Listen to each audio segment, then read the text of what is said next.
Hello and welcome to the MX5 Parts Great Mk1 Giveaway, a series of videos where we customise this Mk1 with upgraded bits from MX5 Parts chosen by you. And at the end of it all, we'll be giving it away in a free prize draw. If you haven't already seen our video introducing the car and the whole project, check out the MX5 Parts YouTube channel for more. But the long and the short of it is we're customising what's already a pretty decent Mk1 with a few choice components to hopefully make it look even cooler and drive better as well. First upgrade we chose to go with are wheels, on the basis it's a pretty straightforward way to transform the look and the feel of your Mazda without too much fuss. We offered you three options, you voted, and the winner is the Calibre vintage alloy wheel. And doesn't it look pretty smart already? I can't wait to see what it looks like on the car. As you can see, these have been shipped from MX5 Parts overnight as a complete set with tyres already on, so they're good to go in as long as it takes me to bolt them on.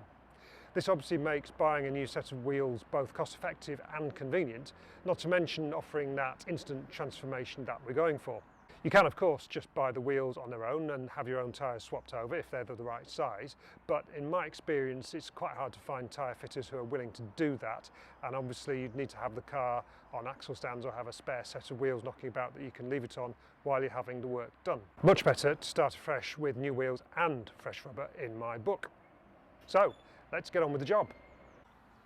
So what do I need to change the wheels on an MX5? Well, I've got the essentials of a trolley jack and a wheel brace and some chocks to stop the car from rolling away, which is all you really need.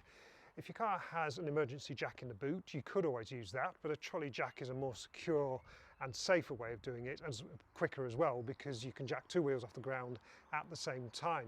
I've also got a breaker bar in case the wheel nuts are a bit tight, and a cheap and cheerful power wheel gun that plugs into the cigarette lighter to make it just a bit faster to do. In terms of jacking the car, you've got two options really. You can go under the front cross member with the trolley jack, and also by the differential casing at the rear if you want to do an axle at a time and two wheels at a time to make it all quicker.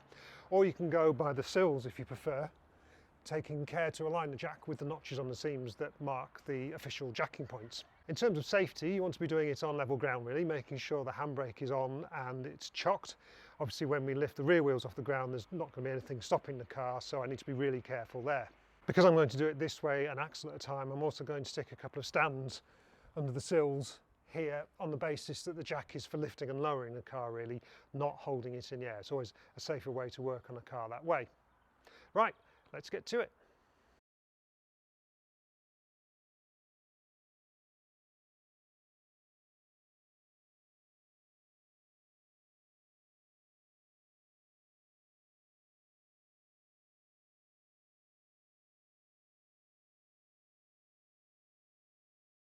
And there we are, job done.